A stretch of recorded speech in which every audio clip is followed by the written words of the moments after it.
Well, good day, everybody. Thank you for joining us for our last installment of our Septic Smart Week webinar series. My name is Chris Jones. I'm with University of Arizona Cooperative Extension. I work in Gila County and do programs in horticulture, natural resources, water education, watersheds. And so issues with septic tanks involve my clientele and my interests. So I'm really happy to be able to be part of this. Today, we've got Joelle Worth with us. And Joelle is going to be speaking to us about the on-site role in Arizona water future. And so, what's going to happen with water in the future here. So Joelle Worth is a registered sanitarian with over 30 years of experience with on-site wastewater in management planning, permitting, design, and administration. She has a Bachelor of Science from Northern Arizona in resource management. In addition to her previous work as the program manager for Coconino County Environmental Quality, she is an active member of the National Sanitation Foundation's Joint Committee for On-Site Wastewater, a participating member of the IAPMO's We Stand Committee, and is a member of the multiple state, national, and international technical advisory committees. So welcome, Joelle. How are you today? I'm good, thank you. Good to be here. Happy Friday, everybody. Thank you. And thank you for being part of this series that we're in. I also see that are you the president of Azara at this time? Yes, I am. Cool. We really appreciate what Azara does for the community, just helping to raise our awareness about on-site wastewater treatment from the homeowner to the regulator to the installer. So good stuff that you're doing in that. Okay, thanks, Chris. With that, why don't I go ahead and let you bring up your slides. Okay. I know we've got good practice with that. And we'll get started with the poll with your slides here. I gotcha.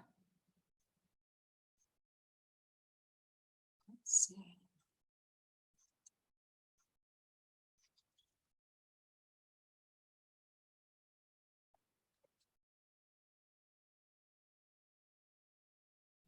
Did it come up? Yes, we can see your title, Water Reuse in Arizona. Okay. All right, are we ready to get started? Yes, we are. Okay, so thanks everybody for joining us this Friday. Today, I think what we're going to try to do is kind of do a snapshot and an overview for Septic Smart Week of water reuse, kind of mostly aimed at Arizona, but in general, we're going to cover some global issues as well. So we're going to start with a poll of who is here today. I'll get that up. I'm going to launch it for us right now. So please go ahead and answer those 3 questions for us. And we've got 14 people who can participate.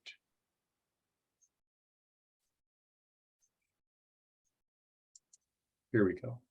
We're filling it up.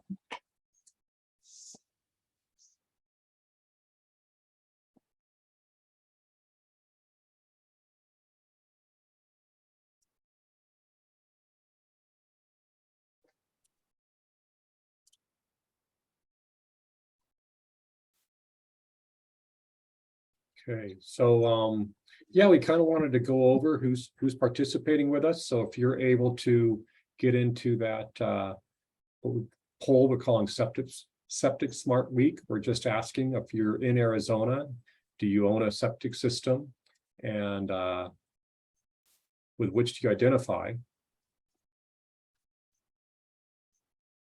And so Joelle of our group, and that's with us, we've had 5 responses of the 15. Okay. And everybody's from Arizona. Everybody uses a septic system. All 5 own homes, and at least one is a prospective buyer. Okay, And all right. that's what we got. Thank you. So we'll get started. Just Yeah. always good to know who's in the crowd. Okay, some of the main concepts that we want to cover today is, of course, what is water reuse, some of the drivers for reuse, regulatory change, and different technologies. So what is water reuse? Water, wastewater, and water recycling, they're generally the same thing. They're using treated wastewater for beneficial purpose. So what are our sources of reuse? So typically it's rainwater, stormwater, you can see it here, gray water, wastewater, industrial and commercial waters. Just for the purpose of the discussion, the most common water reuse nationwide is from municipal wastewater treatment facilities. So those are centralized wastewater systems. We basically have two different modes of reuse. So we have indirect potable reuse. If you look at the figure on the left, you have a community that generates wastewater. It goes to, or uses the sewage goes to the wastewater treatment plant where it's treated. The treated effluent then goes to a buffer area. And from the buffer area, it goes to a water reclamation plant where it's cleaned up and purified and then sent back to the community. The other common path that we have is called direct potable reuse. Basically the same, but what we're doing is we've eliminated the natural buffer. So here's our community generating wastewater that goes for treatment. The treated wastewater then goes to the water reclamation plant and then back to the community. That's called direct potable reuse. And we'll touch on these a little bit more later on. In the big scheme of things, it's all water. So when we think about water in our community, we all are subject to the same process. So here in this picture, we have a reservoir with an intake showing you going to the drinking water treatment plant. From the drinking water plant, it goes to the community where it's consumed. Wastewater is generated that goes to the wastewater treatment plant. It's treated and tested and then goes into the natural buffer. And then the city or uses downstream would be the same. It's all one water. That's just a nice picture to show it. So what I've done is I've kind of lumped the drivers for reuse into three basic categories. I'm calling them planet dynamics, people dynamics, and then better way dynamics. So if we start with the planet dynamics, whether we believe in climate change or not, we're going to discuss it. We have prolonged drought areas, and we're going to talk about water scarcity. So I'm going to turn this up. I have a screen up at the top. Anyways, so from the Climate Central, we have a chart that kind of depicts what they've tracked on temperature increase from 1880 to 2021, kind of depicting a 2.16 rise in temperature degrees Fahrenheit. For those of us that everyone here on the phone said they live in Arizona, so everybody's pretty aware of what's going on in the Colorado River Basin. I know Jake talked about it in his presentation. So we're in a continued drought. We're a semi-arid desert here in Arizona. This is Lake Shasta in California. This is their drinking water reservoir. So for the Golden State, this Lake Shasta provides 1/5 of the water for all of California.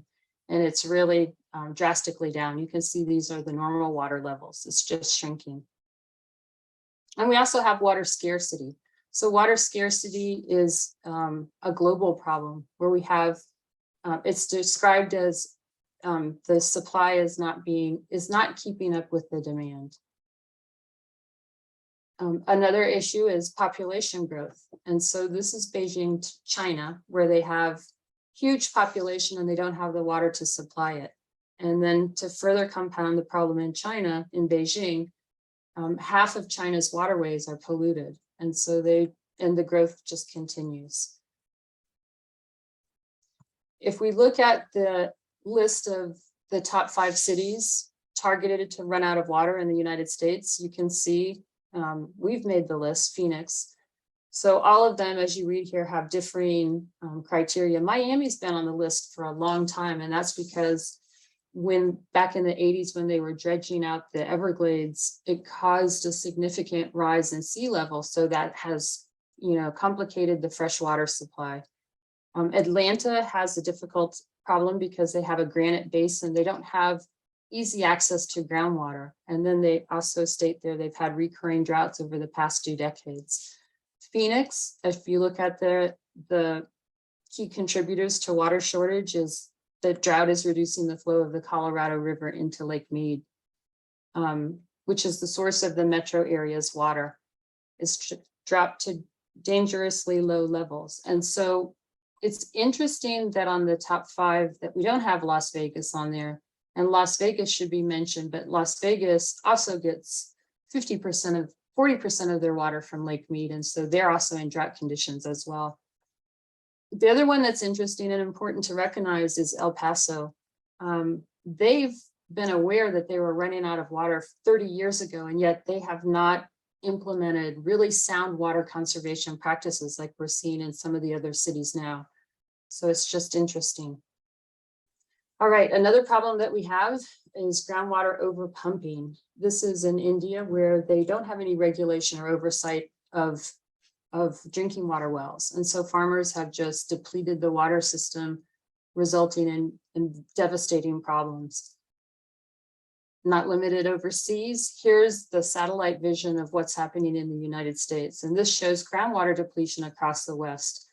And so as we see the Farm Belt area, they're in the red. And then we can see here we are down here in Arizona, the alluvial aquifers being depleted. And a lot of this is agriculture. We still have the alfalfa production going on in Arizona. That's a huge use of water, probably not the best application. Just a picture that we had here of a fissure opened near a home in Chandler Heights. And this was after a heavy rain in 2007. Just showing you that with the drawdown that we're getting more and more responses naturally to this. So what are some better ways that we can approach reuse? So we need to make sure we have renewable resources. We need to be able to sustain a supply, but we also need to have increased individual and community buy-in. So of course, Arizona is no stranger to reuse. ADEQ has done a really good job. Reuse in Arizona, we're like second in the nation of really performing well. So everyone on the call is likely familiar with the gray water reuse that ADEQ was pretty much the first one to start. Grand Canyon Village, of course, is the first wastewater treatment plant in the US built to allow reuse. It's still operating today, where they're using reuse water for toilet flushing inside commercial facilities. Just some examples of how we're using reuse from municipal plants very well in the state. This is wineries using treated reuse water. This would be a groundwater impoundment area, recreational, down in Gilbert. And of course, an example of reuse of making snow. So this is a controversial one. Some people think maybe this isn't a great use, but what happens is the high demand for water reuse is the summertime months. So having the water reuse go to use in the winter months and also create kind of an economic boom for Flagstaff has been really well received. The skiers like it, at least.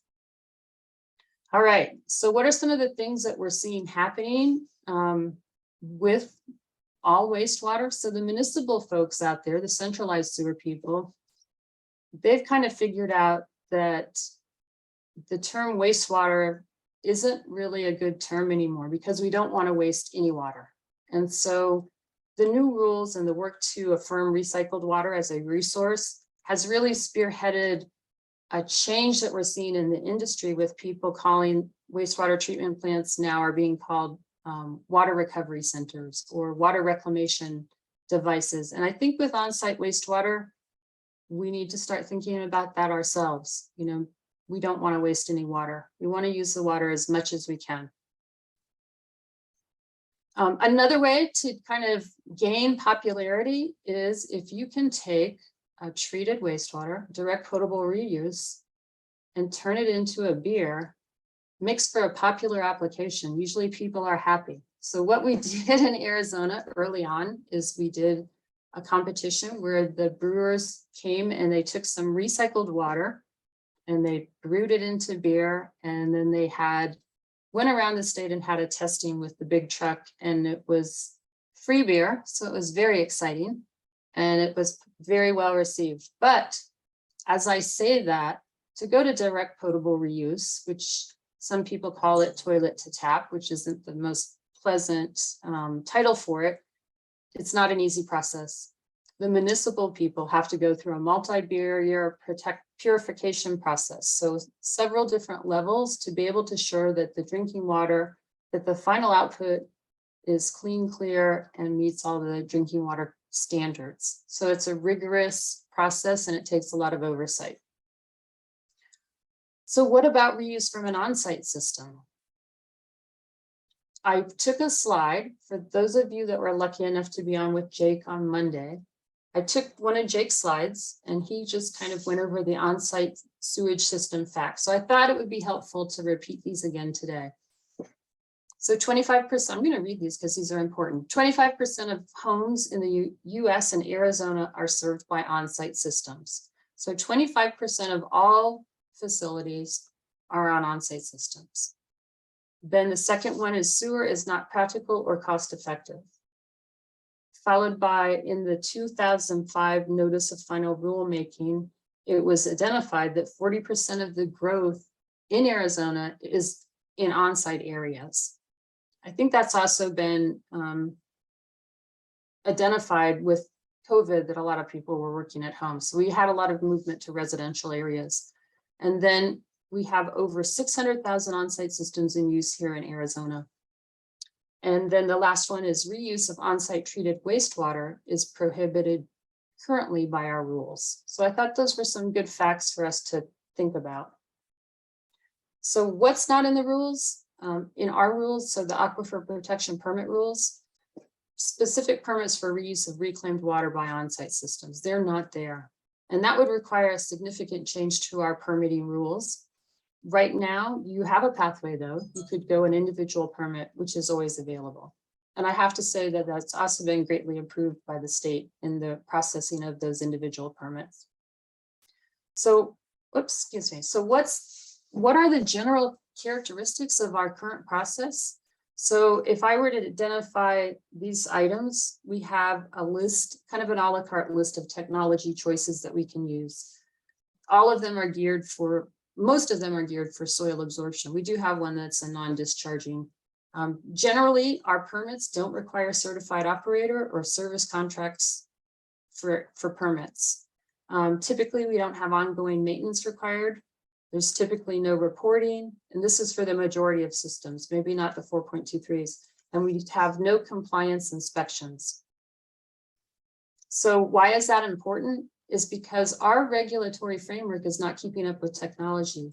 We have technologies now that are able to, in some ways, challenge the same criteria or the same parameters that we're getting from water reuse in the municipal side of things. But we simply don't have any risk model in place to facilitate implementation. We do have things that are happening though with these new technologies and new demands. By not keeping up, there's other entities that are looking at ways to see if they can promote this. So we have technologies that are now going to the Uniform Plumbing Code, looking to see if they can get IAPMO approval. We also have NSF, which is working on with a broader EPA group, the Blue Ribbon Commission, to address standards for reuse. And so plumbing codes have now adopted, in some instances, and approved toilets that are allowed to, or have adopted for inside facilities to flush toilets. So there's 350, NSF 350 approved technologies that are able to treat the wastewater to a high enough standard to allow it to be brought inside to flush toilets. But current regulations are restrictive of that. And we're working on those. So that might be something that we can work on in the future and see if we can get those amended. So Blackwater treatment and reuse. Again, current regulations are silent on the use of treated black water for flushing toilets. Again, there's always the individual permit. So what are the practices needed to support reuse? So the things that we're missing, we need risk-based standards. We're going to have permits that have ongoing monitoring. We're looking at having mandatory reporting. We need to assure that treatment systems are reliable. Right now, we have in our system, we have what we call forever permits. You get a general permit and you don't have to ever renew it. And so certainly we don't operate an automotive that way. I mean, if you don't change the oil, you're probably not going to go forever and ever. So we're looking at having ways to make sure that the treatment systems are operating the way that they were designed and approved. And then we also need to make sure we have operator competency. These are all things that are being worked on with ADEQ in the technical work groups to try to update the rules. So what do we have currently for on-site wastewater technologies today? We have things I've told you are progressing. So we had the used to be called the 7-Eleven gray water rules. And those were very much like if you had less than 400 gallons per day, you could reuse your gray water. You still can reuse your gray water from your home without a permit. But gray water technologies are evolving as well. So we have larger size systems that are greater than 400 gallons that would permit through the ADEQ reuse permit process. We have other gray water is just really taking off. This is a newer type. So this is really interesting. So this is a gray water system that is inside the house. So this is a non-discharging system. It's an interesting animal because then jurisdictionally, where does that fall? If I'm not discharging, does that require me to get a permit from who? So is it ADEQ? Is it the building department? So these are some of the questions that we have moving forward. But the interesting part of this is that there's a very large home manufacturer that has down in the Tucson area that has introduced these into all their homes. And they had to try to do, I'm sure they used it in their water adequacy because they had to show a 100-year water adequacy to be able to do their development. So this particular unit that takes water from predominantly your shower, and then it recycles it and cleans it up through a membrane. And it also has a UV disinfection and takes it to a wash. You can use it for clothes washing, and you can also use it for flushing toilets and entire unlimited outdoor reuse. And so it's an interesting, with the clothes washer, it's my understanding that they use the first flush goes in the cleaning process, and then they follow the rinsing with clean water. So it has a bladder that would store water. But it's a very interesting, they can process about 75 gallons a day. They haven't really ventured into larger scale commercial, but I think they're looking at that. If we look at what we have, so I talked about earlier about an NSF 350 system, and we have media filters here. We have several different kinds that are approved in our rule, but the NSF 350 has allowed the 350 certified systems to be used to bring water back into the house to flush toilets. So if we think about toilet usage, I mean, we really need to start thinking about how we shouldn't be using our drinking water to flush toilets. And so right now, we can use the media filter technology in Arizona, but we don't have the mechanisms or the level of care to be able to bring it back in the house and make sure that it's reliable for the consumer. The other one that we have, there's two types. I'm going to go back a minute. So we have a media filter, which does a textile filter, which does black water. And then we also have a membrane bioreactor, which does black water. Same thing. These technologies are on-site wastewater systems that have been tested to NSF 350 and supposedly can bring the wastewater back inside for multiple uses. Other things that are happening, so membrane technology is really taking off. This is a system, and it's a blurred picture, but this is one up in, I think, Rhode Island, where the membrane bioreactor sits in your garage, so it doesn't go outside, but that has been given by some states up to 75% reduction in drain field side just because of performance. So it's the size of, widthwise of like 2 refrigerators that would be in your garage area, but you would be getting away from an on-site system that was outside in the yard. So the treatment would occur inside, but the disposal would occur out in the yard. So why not on-site reuse systems? This is an aerobic system, just a generic example. This is one of the approved technologies that we have in our list. So when I said that most of our reuse was in the municipal area, we do have to recognize that spray irrigation could be considered a type of reuse. We're reusing it for outdoor irrigation. So it goes through treatment, it goes through disinfection here and pumping, and then it's sprayed out into a yard area. But it's not as widely endorsed and it's not widely accepted. So it's interesting that we recognize this to have great performance numbers. And when we compare that with gray water, that's not as clean and clear water and doesn't have as good performance numbers, this has many more restrictions than a gray water would. Other types of systems that are currently allowed by our rule and also could be considered as reuse and are considered by many different product manufacturers is drip irrigation. So where you're putting the tube shallow into the ground and using it for watering of the landscape with treated effluent. Spray irrigation, this is a picture. This would have been what would actually come after that aerobic treatment unit. We have these more popular in southern Arizona than northern Arizona. And then we have toilet technologies as well. So there's a lot of movement in the toilet industry. So a couple of the first ones I'm going to show you are from the Bill and Melinda Gates Reinvent the Toilet process. So this is, although it's not typical for the US, this is like the squat stand where over in Asia is very popular. But what this does is it takes the urine and it converts it through a membrane filter. So you have hand washing right at the same station.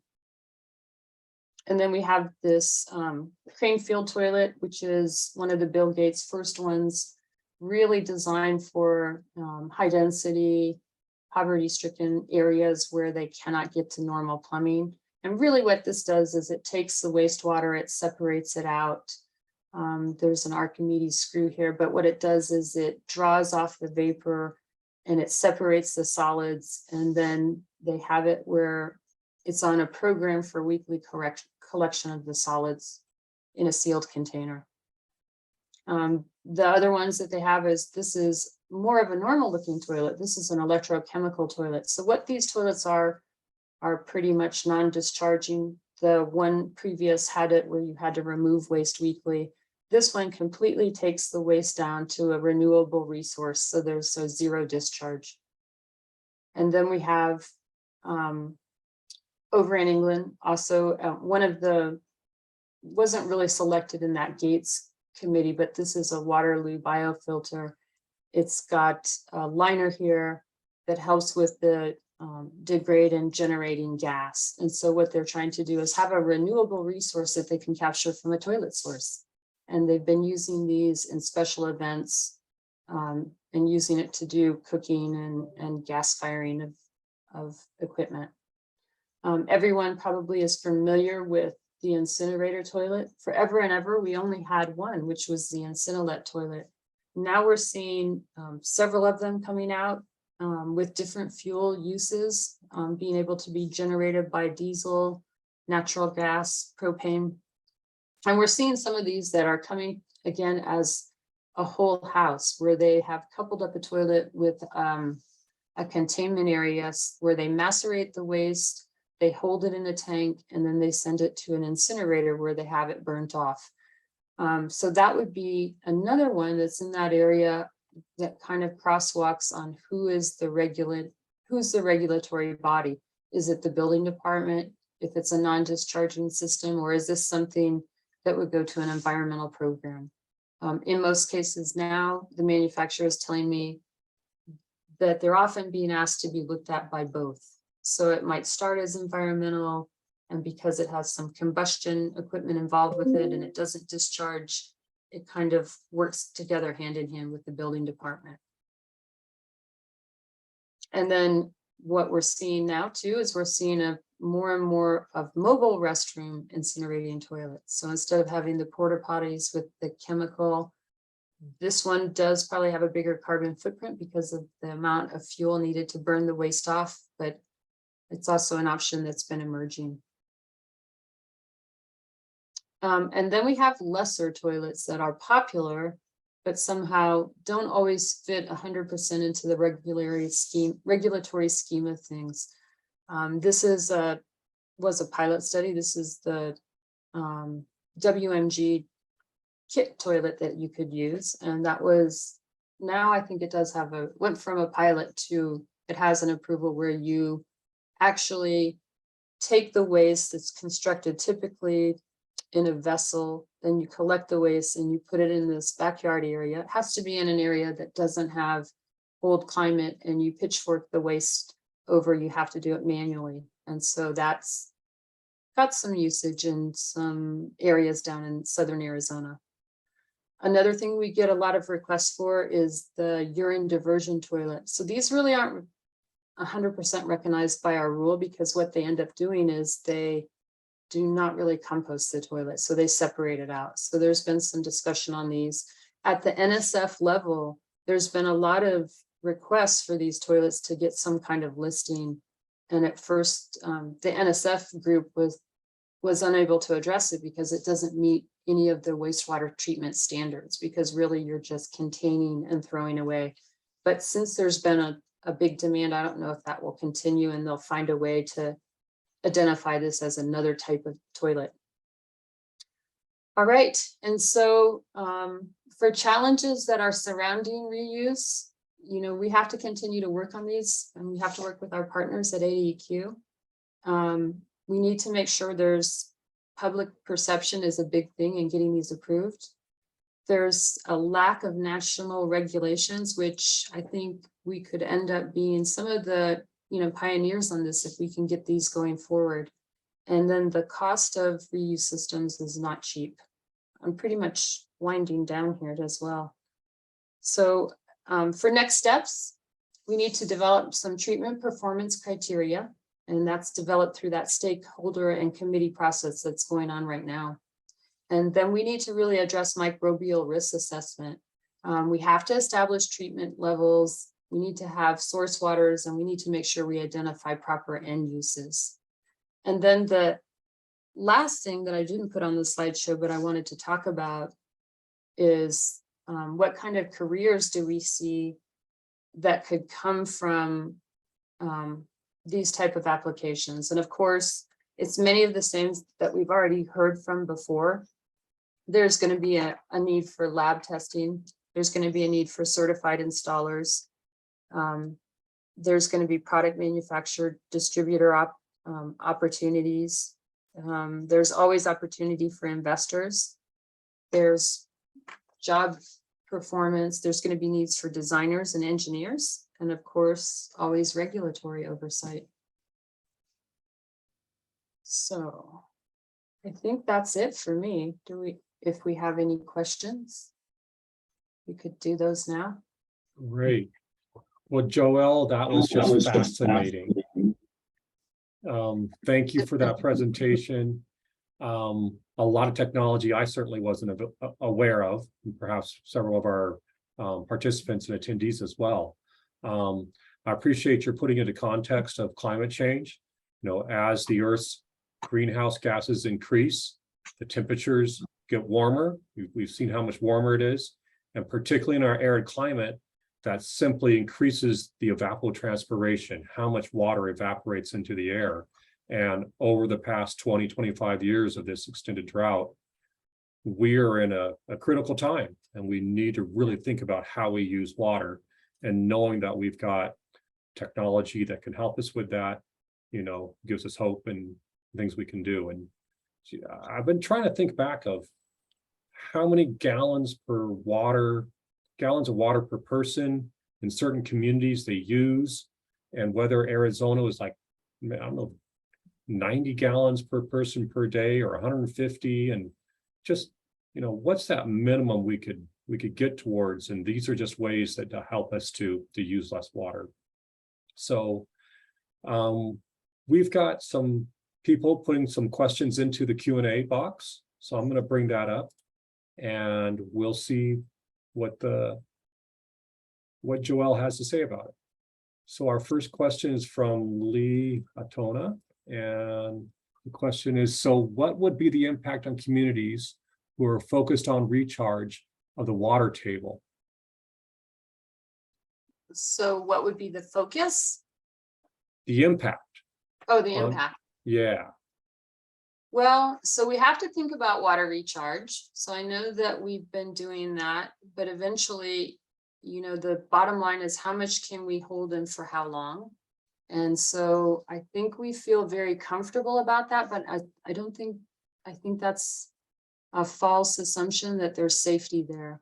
I think that if we use Las Vegas as an example, what they've done in addition to their water conservation methods is they've really employed where they have actually a water police that goes around.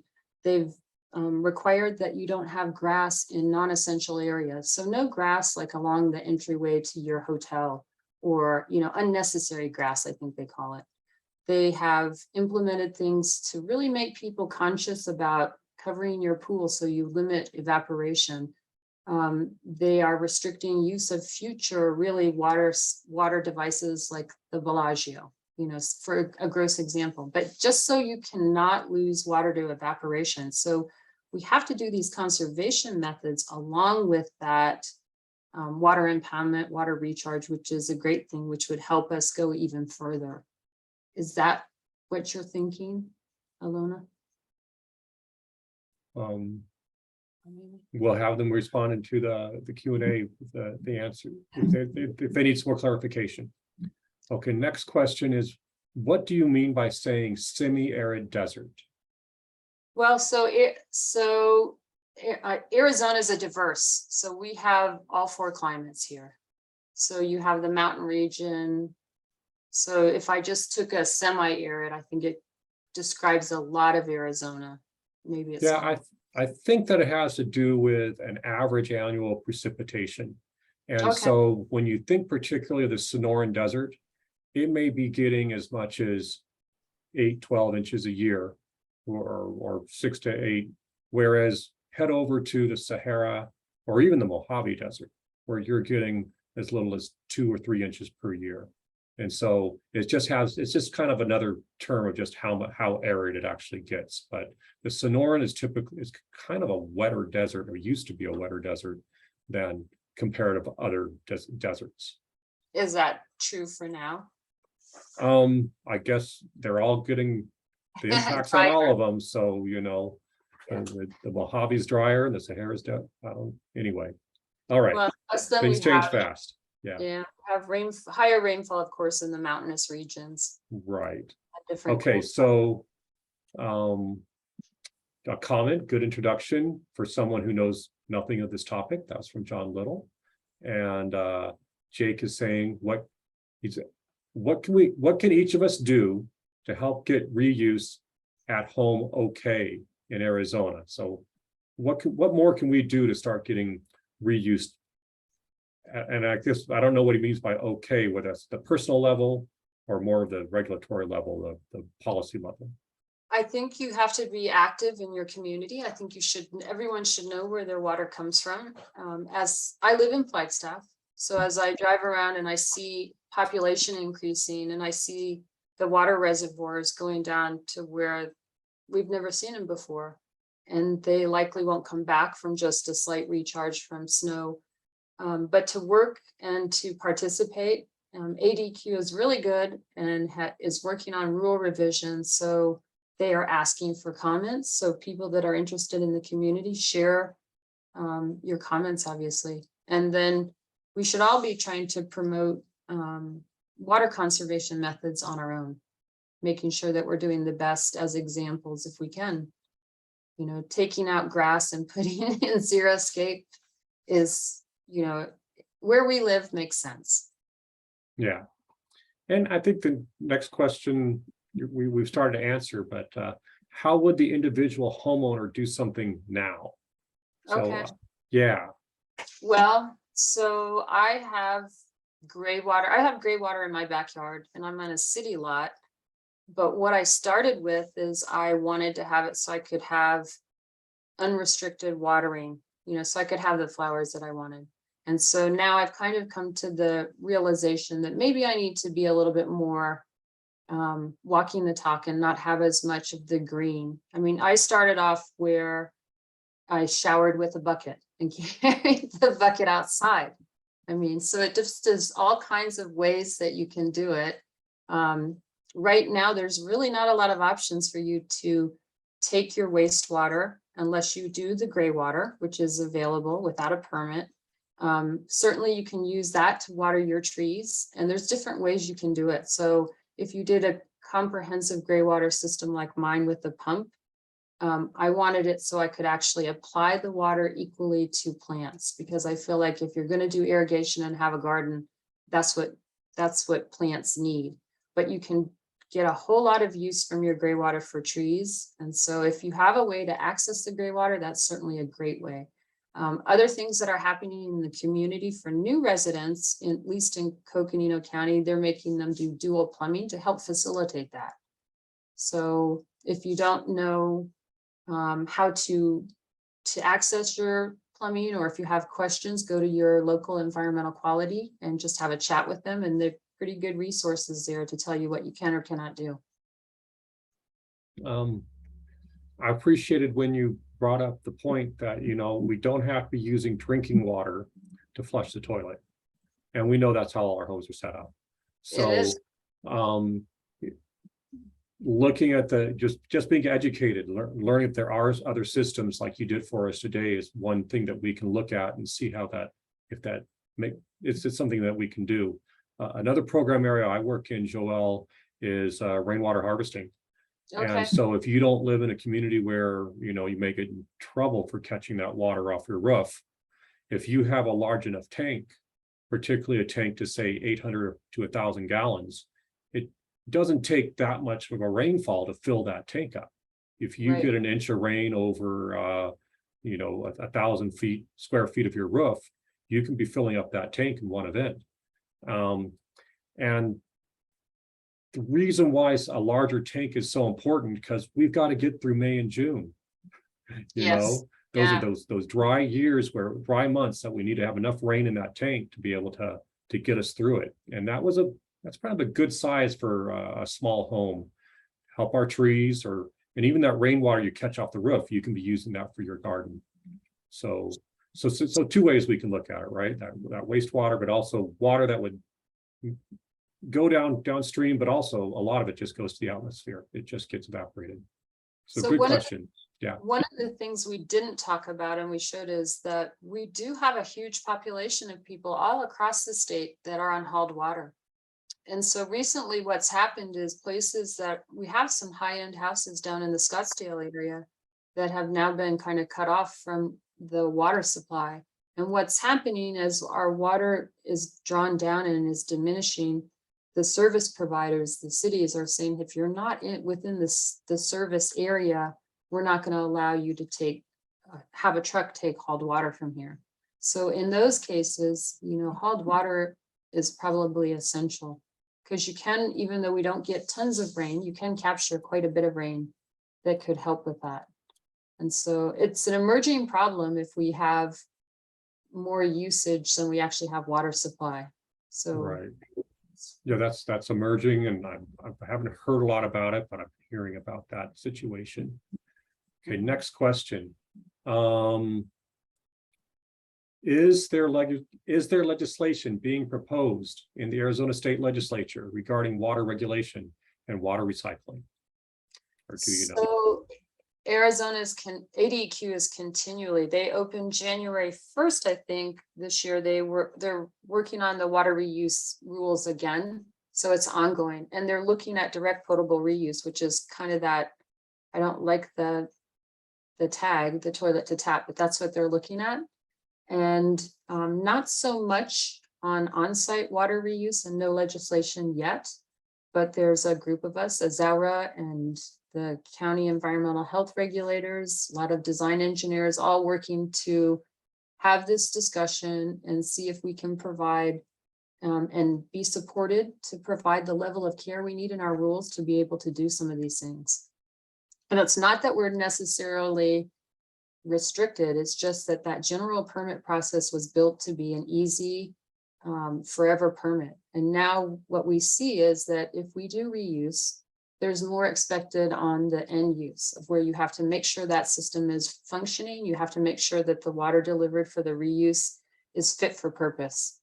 And so with that, you know, there comes a little extra burden for a homeowner. But the idea is to possibly allow some of these uses and that will just continue in momentum once people find that they can do things effectively. Good. And so it's being proposed.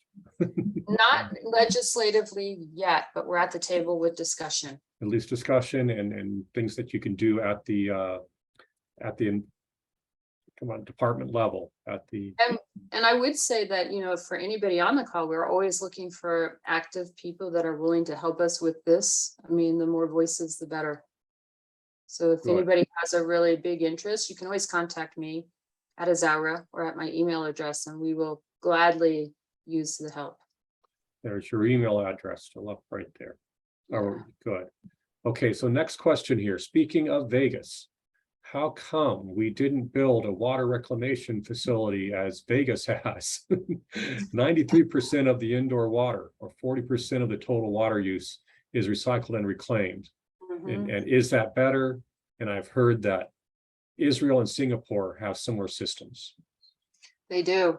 What Las Vegas has done, you know, for the Sin City and always being kind of downcast, I think they only get 1% of the allocation of the Colorado River water, and yet they still haven't used their full allocation with 50% of that, 40%, I keep saying 40 or 50% for their population use comes from Lake Powell, but they do a tremendous amount where they do that water reclamation and everything goes back into the lake.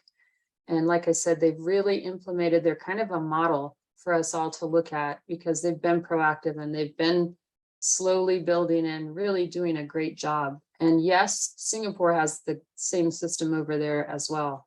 Amazing. I'm not as familiar with the other one, but I've been to Singapore and it's really, we need to do more of that for sure. So these would be practical facilities for Phoenix and Tucson and maybe even smaller communities. So they've done, Las Vegas, for example, has done the whole thing. So they've complemented their water reclamation efforts with water conservation, which is really, you know, getting the water conservation out there with the people is what is really bringing it home to everybody. We've got a problem, we're working together.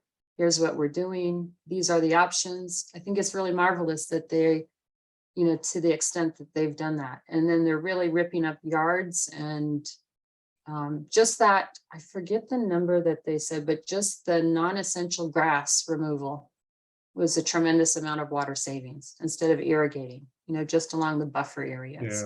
Yeah. Okay, next question. Now, I don't know if we need to bring, or we can answer this later, or we bring in Jake, but this person has a property in Globe with a lot that's too small for septic, and the city sewer line is 250 feet away. So is there an economical, alternative, innovative system that you would suggest that could be proposed to the city, meeting safety and health standards? It's always hard to assess what's economical. There's certainly technologies that would let you do it in a very small footprint, but there's always a cost. And so when you have really kind of complicated lots or very small lot with no usable land, I mean, some of those in-house methods, like the whole house, they are about the same cost as other alternative systems, but it allows you a mechanism to still keep functional. I know that, and Jake, I know Jake is working, he's on our committees as well. He's working with the state on trying to see what he can do with a grant and with small communities. So I don't have the full picture for you there. Okay, let's go through the rest of the questions. And if you hang out with us, we might just bring Jake on and kind of give some input on that one. I know he's thinking about it. All right, next question.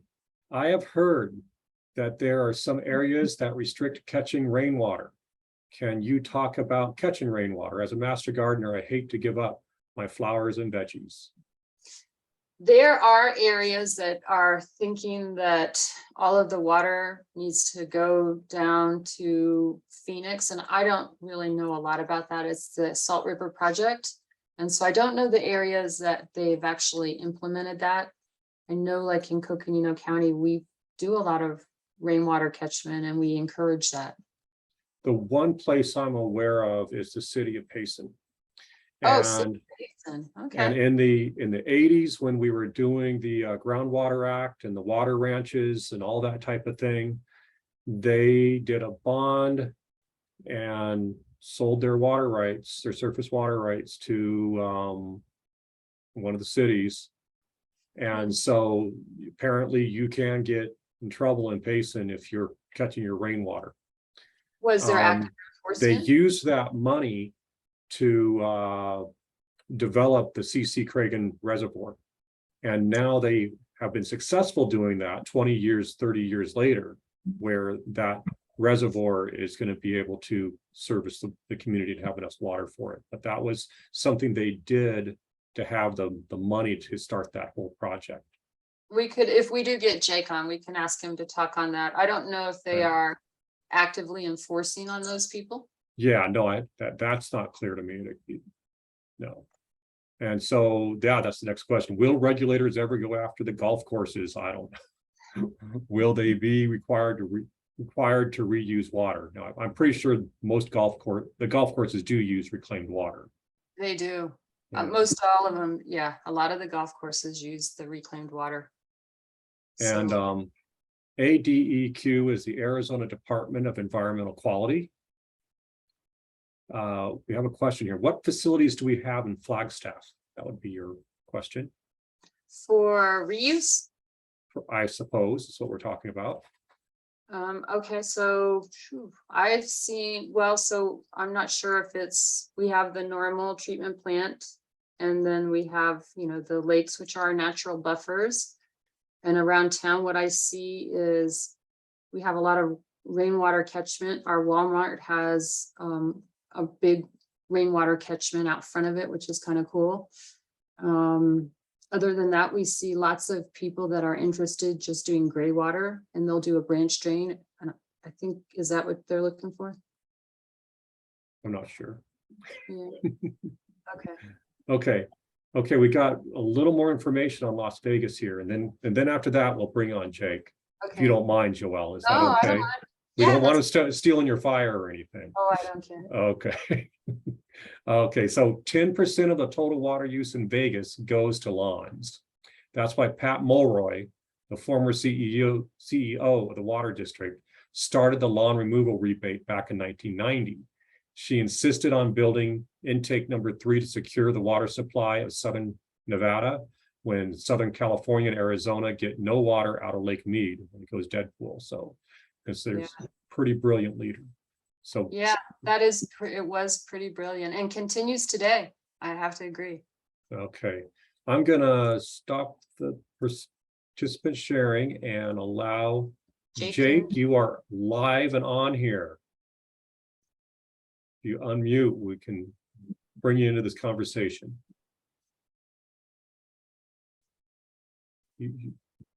All right. Oh, Hey, there Jake. I am. Is that me? That's you speaking. So Good morning.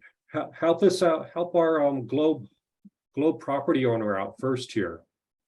They have a property in Globe, too small for septic. The sewer city line's 250 feet away.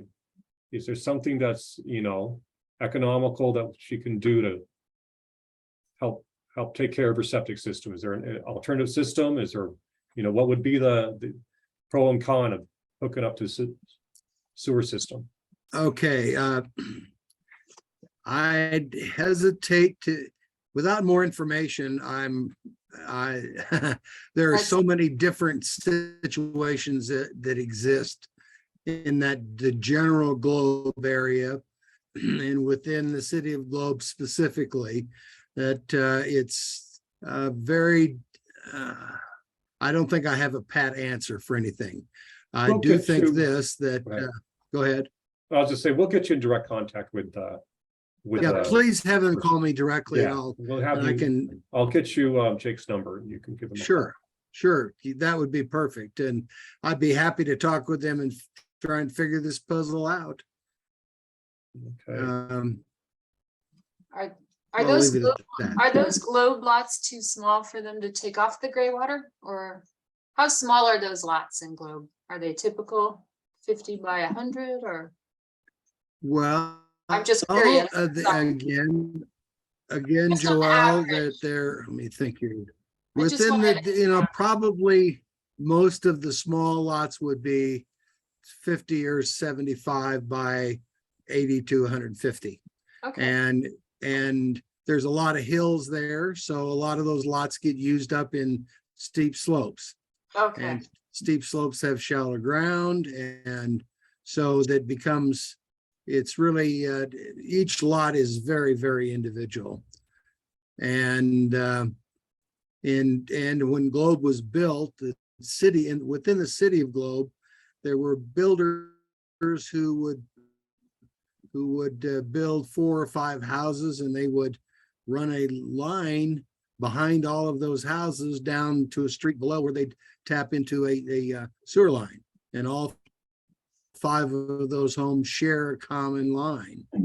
And so it would, I get lots of calls regarding common lines, and those are, then you have access problems and right-of-way issues and easements and all sorts of things like that to deal with. So it can get very complex, and that's a thing that particular situation is one that Globe is working on getting through, but we're all nowhere close to through it yet.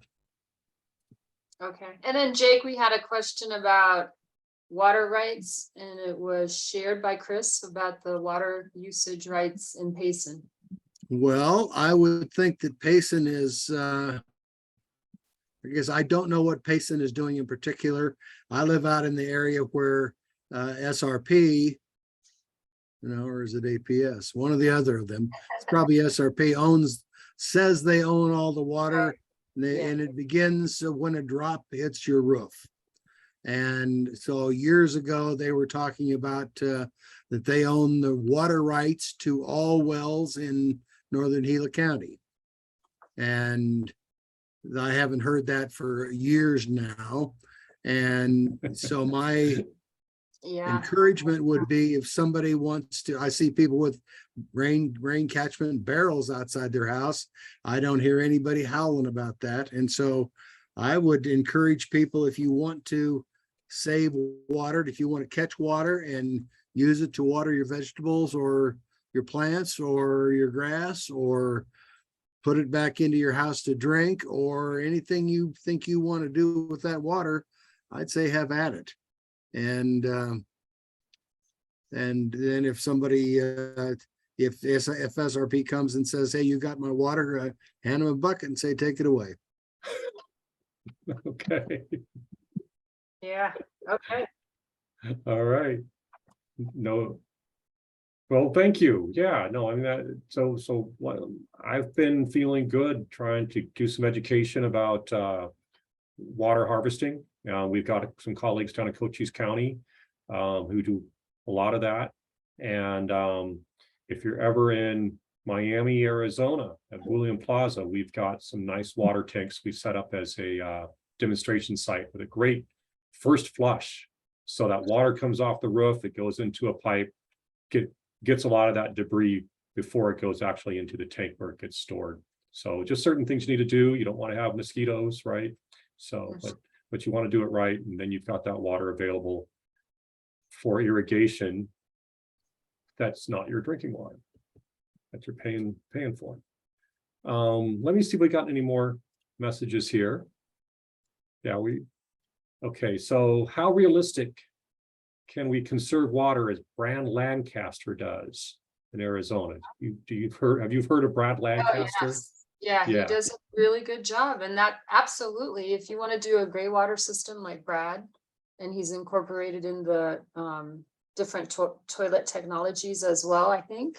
But I've been to his house, he does a great job, and I would suggest that's another resource that's available. That WMG is a nonprofit. They're down in the Tucson area, and they would the Brad Lancasters and the people at the WMG will help you if you have questions on gray water, and certainly, you know, specific to that desert environment.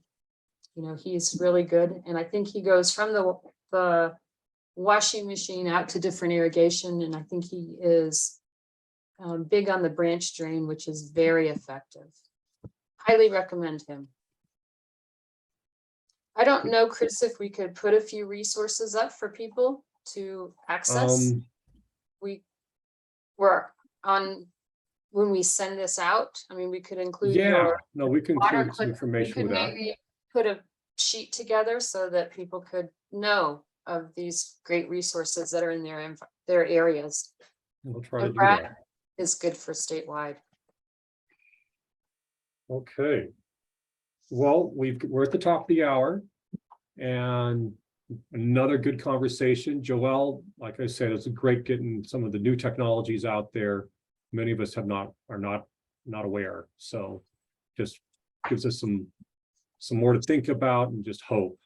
So so with that, we're going to bring our septic system, our Septic Smart Week to a close this year.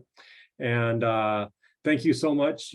Jake was kind of our spearhead or cheerleader, as he often is, to have this happen. And so we'll get this put together and share it out, and hopefully next week, sometime early next month, so that people can watch these recordings and get some of the resources that go with it.